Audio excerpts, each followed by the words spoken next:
Welcome back here with you live from Factoria, the studios of KKNW. And we're happy because Charlie Carter, the builder with the movie star name. Charlie, I just like calling you that, man.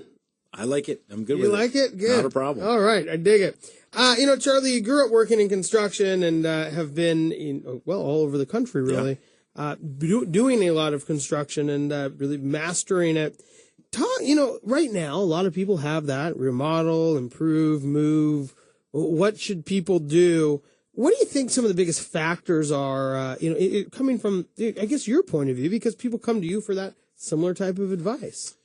Well, it's an important market segment, I guess, for us, is people that are considering to move or stay and remodel and improve is how we look at it.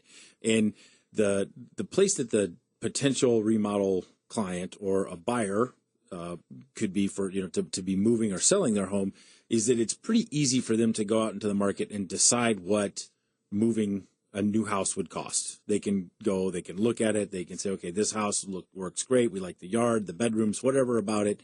And it's going to cost this much or very close to this much. And that's an easy set of data to get their head around.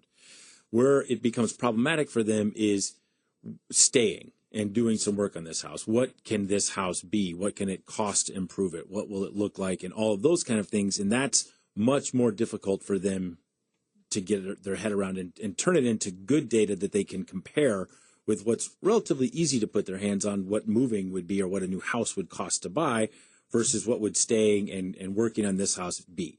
And so that's a difficult thing. And so we do that for a lot of people. In fact, I just, with a client last week, we were out, we measured the whole thing up, we drew it up, we came up with some preliminary designs, we ran numbers on it, and for them, it just made sense to move.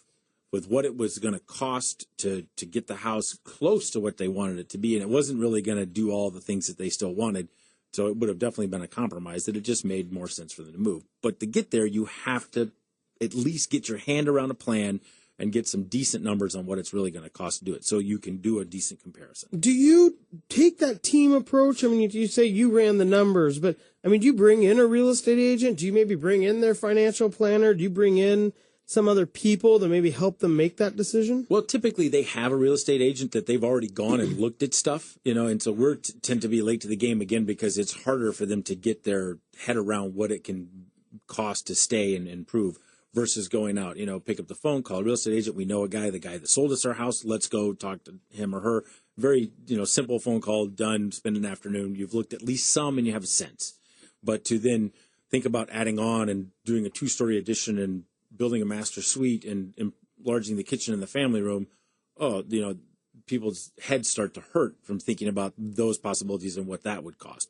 So then we're kind of after the fact where they've kind of put all that together and then they decide that we really need to find out what this can be. And then that's when we get the call. And then, I guess then at that point in time, they at least have half those numbers maybe set up, and now they're looking for the second part set of numbers. Exactly. It's a full data set is kind of how I look at it, is that you have to get your information before you can make an informed decision. And you can homework anything to death.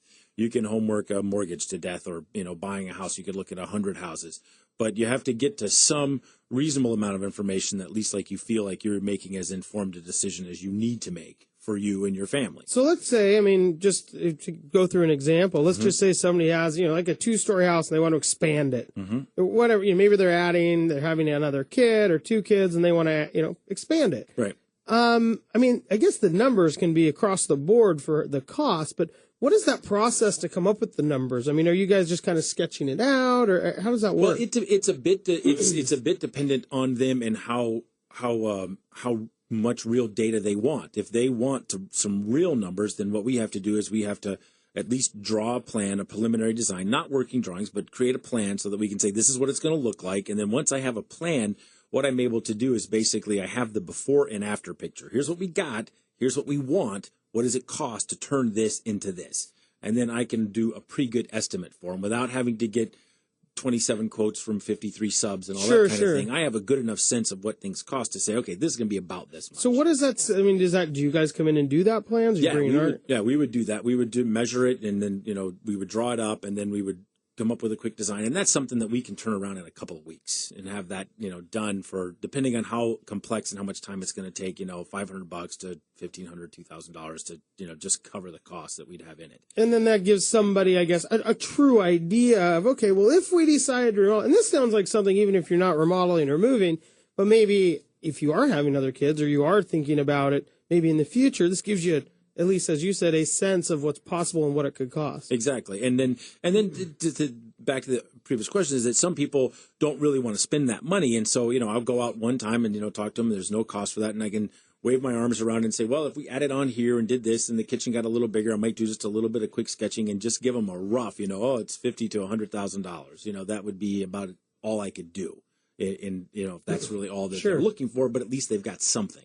But I think that's interesting that you guys can come from a consultative basis of, here's the idea, here's kind of how it could work, but people don't have to maybe make the decision to go forward. Oh, no, absolutely not. Yeah, we want them informed and educated so that they're making a good decision for them, because not every project's right. And if it doesn't work for them on this house, then, one of the things is I like to say is, well, I'll catch you on the next one. The next house you buy more than likely is going to need something down the road, if not right away. We're here with Charlie Carter, partner with HomeBridge Builders, custom building and remodeling. And Charlie, we have a couple of minutes before we have to go to break. But, when you start looking at, the design, I guess you could make it elaborate. I mean, you could build it of gold, I suppose, if you wanted to. How does somebody understand? I mean, how do you go into somebody's house and think, put together that rough number? Do you just kind of look at how the house already looks and go same kind of look and feel and upgrades or whatnot? I mean, is that how that process works? Well, you get a sense if they've remodeled anything in the house already. Okay, that gives you a clue. Like they did the master bathroom, so that's something that they really like that they did that they had done for them. If they haven't done anything in the house, sometimes the furniture will give you a sense of their style. And then if you don't have like we don't like anything here, don't look at any of this stuff. We're going to change it all. So then it's conversation. What's interesting? We like tile floors, or stone, or so you can get a little sense. And then one of the things that I like to do, particularly with people where I'm trying to land on this question right here, is give them a homework assignment of some magazines at the bookstore, the shelter magazines, kitchen and bath and all those kind of things, and to tear out pictures of things that they like. And I like sounds like a third grade project. It is a little bit, but I like 3 different piles. It helps. It's like, okay, there's something in this picture that I very much like specifically. I like the sink, the floor, the window, whatever. That's one pile, specific items. And then I generally like this picture. This is a good feel. This is, inviting to me. This is cozy. I could see myself in this space. And then one of the most important piles, which I don't need many of, but is very, very helpful, I don't like this. I don't like this Mediterranean style. I don't like this ultra contemporary. I don't like this, whatever it is that they don't like. That's fine. I don't need 12 pictures of the same kitchen to get the sense that you don't like it. Get the gist of it, right? Just a number of different styles that they don't like, because then that helps me focus more clearly on what it is that they do like, and then I can help them find their design. Because it's, it's like the old adage, you whittled that. How do you do it? Well, it was always inside the piece of wood. I just took away what wasn't there. The design is there. They know what they want. They just can't say it. I like that quote. Write that down. Write that down. Charlie, thanks so much for joining us. Stick around for just a few minutes. We'll get some more comments from Charlie, Eric Robeson, myself, and Heather Moore when we come back. You're listening to Brassionomics.